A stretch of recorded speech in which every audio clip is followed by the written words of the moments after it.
لما نزلت في السوبر ماركت وكمان في المحلات قعدت اخد جولة عن الاسعار. طبعا كلكم عارفين ان الاسعار زادت.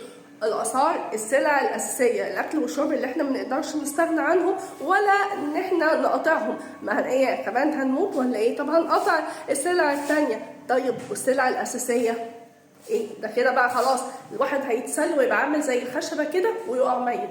فاتقوا الله فينا. طيب ايه اللي حصل يا روشا؟ ايه اللي شفتي؟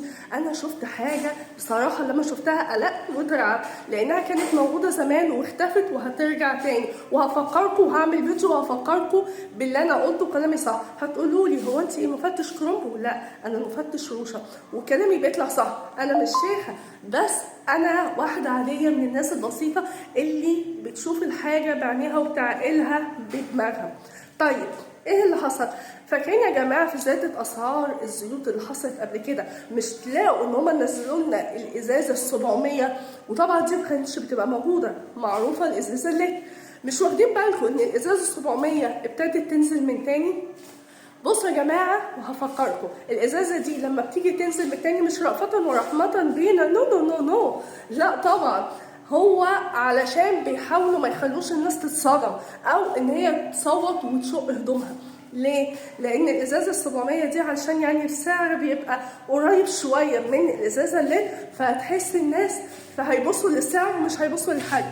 فهما بيضحكوا على الناس، فاهمين يعني بتوع شركه الزيوت وكده. لا على فكره اسعار الزيت غلت وهتغلى تاني، لان قعدت افقص ومحص وطقص ووقص واجي عرفت الاجابه. اسعار الزيت هتغلى اكتر واكتر بشهاده ناس. انا سالت ناس كتير قالوا لي هتغلى، وهي الازازه الصغنطوطه دي المقروضه اللي ابتدت تنزل خلاص هتعرفوا ان هي اسعار الزيت هتغلى. وفي ناس قالوا هتوصل ل 80 جنيه ايام الزيادات اللي فاتت اللي هي في اسعار الزيوت.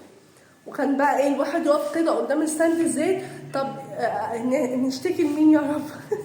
نعمل ايه؟ واجي الواحد ايه ده؟ طب اخد زيت فرق جنيه. بيبص الفرق جنيه يا جماعه، الناس والله العظيم طفحت. يعني هنعمل ايه؟ اكتر من كده ايه؟ يعني فاكرين اغنيه اكتر من كده ايه؟ الواحد بيغنيها واحنا قاعدين كده داخلين السوبر ماركت نجيب الطفح الواحد يطفحه. تمام؟ الواحد بنقول المصايب بصيغه هزار، بس بجد الوضع مش هزار، لانها مش الزيت بس، لا ده كل حاجه زادت، كل حاجه. وفي نفس الوقت المرتبات هي السلحفه اللي ما بتتحركش في سباق مع الارنب اللي ما شاء الله متغذي وبيجري. الاسعار هي الارنب والزيادات في المرتبات السلحفه وجالها انيميا وحبه هتموت ما بتتحركش.